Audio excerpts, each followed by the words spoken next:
ए नीतीश जी काहे पेमेंट फंसैल 20 महीना के आ कचरा उठावे के नौकरी लगावल आ पेमेंट के नाम पर भिखारी बनवल आ कहवा पैसा डालेल आ कहाँ पैसा भेजेल कुछ लागे ना पाता आ कौन बिचौलिया दलाल पैसा खाता।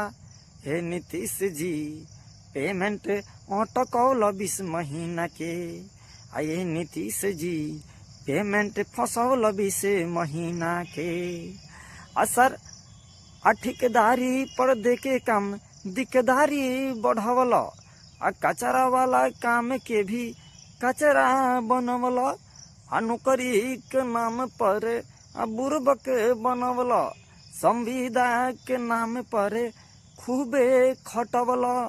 हे नीतीश जी काहे सीधे पेमेंट खाता में ना भेजावेल काहे पैसा देवे में बीच बिचौलिया के लियावेल। हे नीतीश जी पेमेंट अटकौल 20 महीना के हे नीतीश जी आ पैसा फंसौल 20 महीना के।